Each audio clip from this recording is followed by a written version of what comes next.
झारखंड में विधानसभा चुनाव के लिए प्रचार खत्म हो चुका है। पहले चरण के लिए नेताओं ने धुआंधार प्रचार किया। नरेंद्र मोदी, अमित शाह, राहुल गांधी सहित हेमंत सोरेन और कल्पना सोरेन ने कई सभाएं की। जनता किसके पक्ष में वोट करती है इसका पता तो 23 नवंबर को चलेगा, लेकिन चुनावी रण में कितने उम्मीदवार हैं और किन दिग्गजों की किस्मत दांव पर है वो हम आपको बताएंगे। झारखंड विधानसभा के पहले चरण के मतदान के लिए प्रचार का शोर थम चुका है।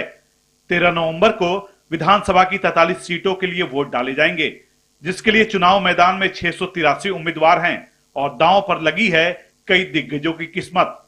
जमशेदपुर पूर्व सीट पर सबसे ज्यादा 24 उम्मीदवार हैं, जबकि जगन्नाथपुर विधानसभा सीट पर सबसे कम 8 प्रत्याशी हैं। बड़े चेहरों की बात करें तो सरायकेला सीट से पूर्व मुख्यमंत्री चंपाई सोरेन बीजेपी के टिकट पर चुनाव लड़ रहे हैं। जमशेदपुर पूर्वी से पूर्व सांसद डॉक्टर अजय कुमार कांग्रेस प्रत्याशी हैं। यहीं से पूर्व मुख्यमंत्री रघुवर दास की बहू पूर्णिमा दास भी चुनाव लड़ रही हैं। पोटका सीट से पूर्व मुख्यमंत्री अर्जुन मुंडा की पत्नी मीरा मुंडा बीजेपी की उम्मीदवार हैं। जमशेदपुर पश्चिम से मंत्री बन्ना गुप्ता कांग्रेस प्रत्याशी हैं और उनके सामने हैं जेडीयू के सरयू राय। लोहरदगा से डॉक्टर रामेश्वर उरांव कांग्रेस के उम्मीदवार हैं, जबकि चाईबासा सीट से मंत्री दीपक बिरुआ और गढ़वा से मंत्री मिथिलेश ठाकुर चुनाव लड़ रहे हैं। खूंटी से पूर्व मंत्री नीलकंठ सिंह मुंडा बीजेपी प्रत्याशी हैं। भवनाथपुर से पूर्व मंत्री भानु प्रताप शाही चुनाव लड़ रहे हैं। बड़कागांव से अंबा प्रसाद कांग्रेस के उम्मीदवार हैं। घाटशिला से चंपाई सोरेन के बेटे बाबूलाल सोरेन बीजेपी प्रत्याशी हैं। रांची में मुकाबला बीजेपी के सीपी सिंह और जेएमएम की महुआ माझी के बीच है, जबकि हटिया से बीजेपी के नवीन जायसवाल उम्मीदवार हैं। पहले चरण में जिन 43 सीटों पर वोटिंग होनी है, 2019 में उनमें से जेएमएम ने 13 सीटों पर जीत दर्ज की थी, जबकि 13 सीट बीजेपी जीती थी। यानी 43 में से 30 सीट इन दोनों पार्टियों के खाते में आई थी। वहीं कांग्रेस को 8 सीट मिली थी और 1 सीट तब बाबूलाल मरांडी की पार्टी जेवीएम के हिस्से में आई थी। 3 सीट ऐसी है जिस पर राज्य गठन के बाद बीजेपी कभी नहीं हारी। ये सीट है रांची, काके और खूंटी। तो सरायकेला ऐसी सीट है जिस पर अब तक जेएमएम की जीत होती रही है। उम्मीदवारों ने जो हलफनामा दायर किया है उससे कुछ दिलचस्प आंकड़े भी सामने आए हैं। पहले चरण में 235 उम्मीदवार करोड़पति हैं। 63 प्रत्याशी ऐसे हैं जिनकी संपत्ति 5 करोड़ या इससे ज्यादा है। 78 उम्मीदवारों की संपत्ति 2 से 5 करोड़ के बीच है। 50 लाख से 2 करोड़ की संपत्ति वाले 198 उम्मीदवार चुनाव मैदान में हैं, जबकि 10 लाख से 50 लाख की संपत्ति वाले उम्मीदवारों की संख्या 199 है और 144 प्रत्याशियों की संपत्ति 10 लाख से कम है। पहले चरण के लिए चुनाव प्रचार खत्म हो चुका है और 13 नवंबर को वोटिंग है। ब्यूरो रिपोर्ट, कशिश न्यूज। झारखंड विधानसभा चुनाव में सबसे ज्यादा चर्चित मुद्दा है बांग्लादेशी घुसपैठ का। बीजेपी इसे उठा रही है और गठबंधन के नेता इसका काउंटर कर रहे हैं, लेकिन इस बार हेमंत सोरेन ने घुसपैठ के मुद्दे पर बीजेपी को घेरा और सबसे अधिक हमले असम के मुख्यमंत्री हेमंत बिस्वा शर्मा पर किया।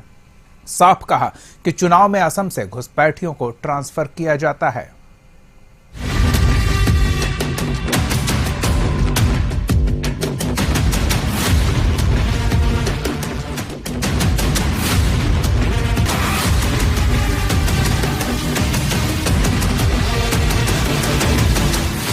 झारखंड चुनाव में रोटी बेटी और माटी में बांग्लादेशी घुसपैठ बीजेपी का सबसे बड़ा चुनावी हथियार है।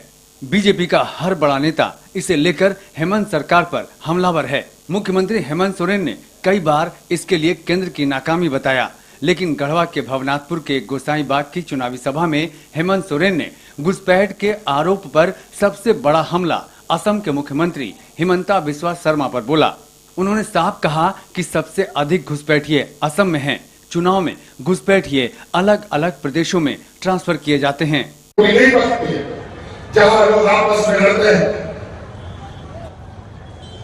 वहीं ड्यूटी बनती है। यहाँ आसाम का मुख्यमंत्री 1 साल से झारखंड में घूम रहा है और 1 साल से झारखंड सरकार को गिराने का सुपारी दे रखा है।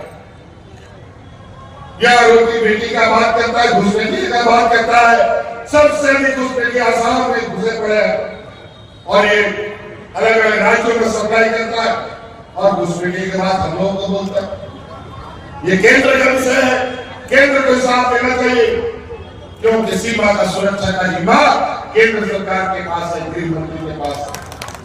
हेमंत सोरेन ने बीजेपी के रोटी बेटी और माटी के नारे पर भी घेरा और कहा कि ये लोग बंटेंगे तो कटेंगे की बात करते हैं, लेकिन यहाँ न तो कोई बंटेगा न कोई कटेगा, बल्कि चुनाव में बीजेपी की जरूर कुटाई होगी। इन लोगों ने फिर से इस राज्य में कब्जा करने का नया षड्यंत्र का प्रारंभ कर दिया है। रोटी बेटी माटी का बात यहाँ छिड़ रहा है, बटेंगे तो कटेंगे की बातें कहता है। अब इस राज्य में ना कोई बटेगा ना कोई टूटेगा, इस चुनाव में भाजपा को जरूर कुटाई होगा। सीएम हेमंत सोरेन के आरोप पर हिमंता विश्व शर्मा ने भी पलटवार किया और कहा कि हेमंत सोरेन मेरे बारे में सोचना छोड़ दें, क्योंकि जेएमएम और कांग्रेस जा रही है, इसके बारे में हेमंत सोरेन सोचें।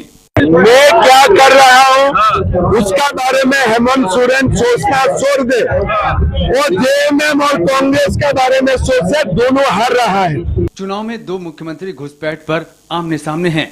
नाम दोनों का लगभग एक है, एक हेमंत तो दूसरा हिमंता। चुनाव में घुसपैठ बड़ा मुद्दा बन गया है और गठबंधन के नेता बीजेपी के इस मुद्दे में उलझते दिख रहे हैं। अब सब कुछ जनता पर है, इंतजार 23 नवंबर का है। तब तक मुद्दे और गरमाएंगे, हमले और तेज होंगे। धर्मेंद्र कुमार, कशिश न्यूज, गढ़वा।